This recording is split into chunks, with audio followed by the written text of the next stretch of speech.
Amigas y amigos, bienvenidos al Pincel y la Espada, un podcast de Leo Vicent.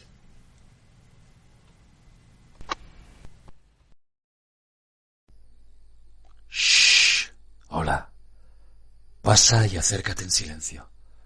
Déjame hacerte una pregunta. ¿Conoces Carcosa?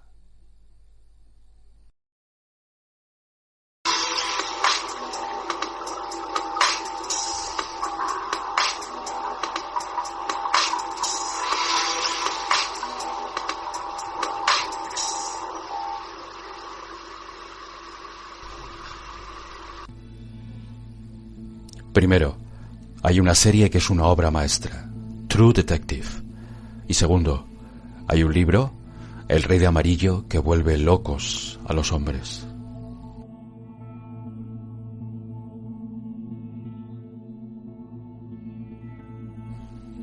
Vuelve loco a quien lo lee.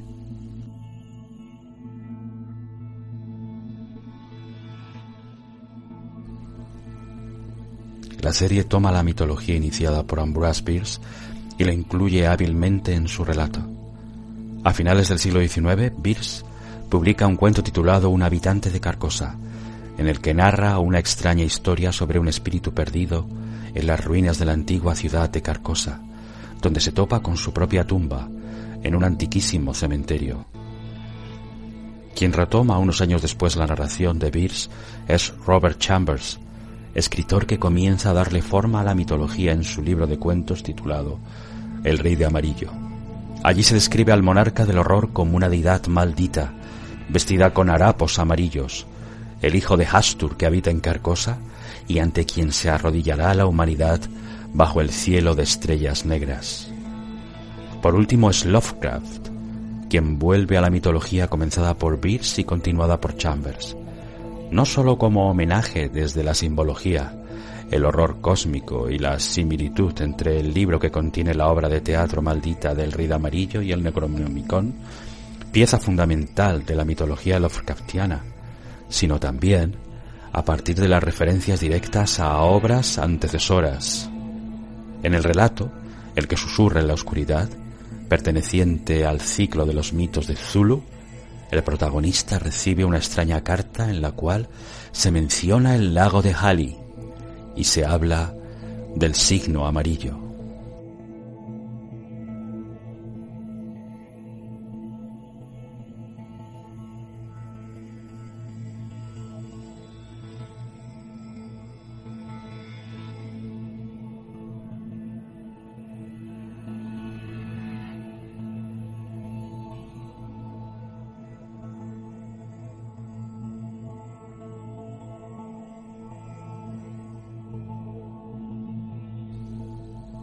Ahora, ¿cómo se conecta todo esto con True Detective?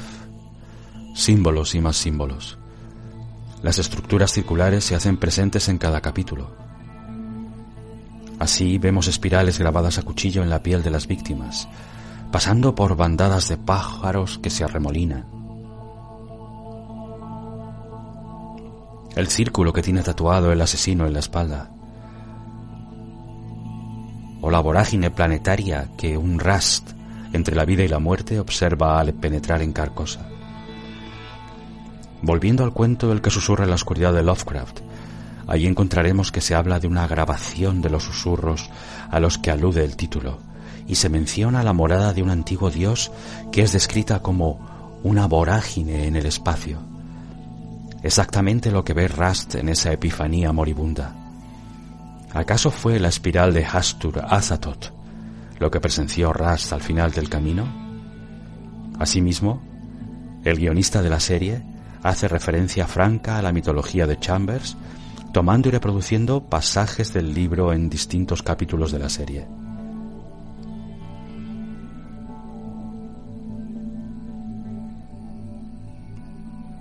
Hay un momento en el que un personaje le dice al protagonista: las estrellas negras ascienden. Sé lo que va a pasar ahora. Te vi en mi sueño. Ahora estás en Carcosa conmigo. Y empezamos a entender por qué tememos la oscuridad. ¿Por qué Tememos la noche. No fue Rustin Cole el primer True Detective que vio Carcosa. En la historia de Raymond Chandler, el Rey de Amarillo, el héroe, precursor de alguna manera del famoso Philip Marlowe, tiene la desgracia de hallar el cadáver de un famoso trompetista de jazz, King Leopardi. Este rey es depositado muy poco elegantemente en el lecho, llevando su marca de fábrica, un pijama de seda amarillo. El detective le echa una mirada y murmura: el Rey de Amarillo. Carcosa, la ciudad silenciosa, y el Rey de Amarillo, su monarca mudo, pero también Hastur, Yang, Len, el lago de Hali, obscenos cultos antiguos, hombres con máscaras de animales, terrores sin nombre y la seguridad de saber por qué el temor. El lago del que huyen los soñadores con un miedo innombrable. Y Lovecraft, rodeado de gatos como una vieja solterona, mira por la ventana de su casa en Providence y ve la ciudad. Y se estremece.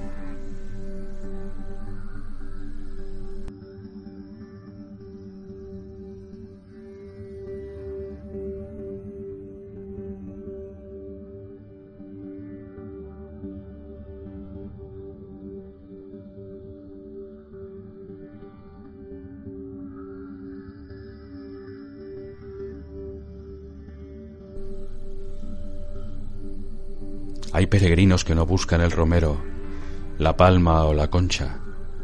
Buscan en Negro Viaje el negro grial, y lo hacen en Carcosa o en Corazín, cuando el mundo es pequeño. El viaje fue quizá una de las consecuencias más inmediatas de la pérdida del paraíso, el castigo más inmediato por la más antigua desobediencia. ¿Qué es más real? ¿El mundo que se vive o el que imaginamos?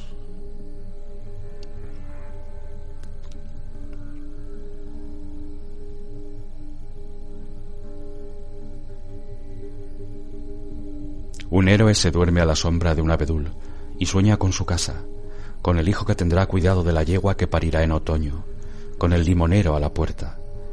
Y un hombre del país le clava con un venablo en el abedul contra el que reposaba, y llegó a Carcosa sin saberlo, y lo enterraron al pie del abedul, y pusieron en su tumba una piedra en la que labraron un caballo, y sobre el caballo un signo que indicaba que la muerte se tapaba la cara con las alas. Siempre me había parecido que esto había ocurrido en Padrón o en Tapia de Casariego. Los guerreros hacían grandes hogueras en la noche, por si alguien perdido en la oscuridad las veía, y tendían hacia las llamas sus manos. Sé de un poeta español, Cirlot, que intentó entrar en la ciudad de Triple Muralla. No pudo. Volvió de noche en tren con un gran corte en la mano que no supo explicar. Carcosa. O era Carcassona en el sur de Francia. Él mismo me lo contó. En sueños.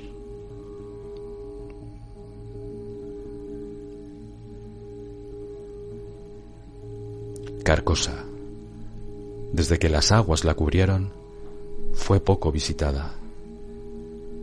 Pocos pudieron descender a ella, aunque sí fueron oídas sus campanas, lo que puede probarse con Karl Orff y su composición Carmina Burana. Yo he tratado a alguno que aseguró haberla visto y haber estado a punto de entrar en ella. Yo mismo he pasado de largo muchas veces. Carcosa siempre se nos muestra de la misma manera. Una tierra baldía, un cielo roto, una no oscuridad que sin embargo nos deja ver las estrellas. Allí siempre se ven Altair y las Híades, y sudarios con forma de luna.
Carcosa fue sumergida a causa de una gran traición.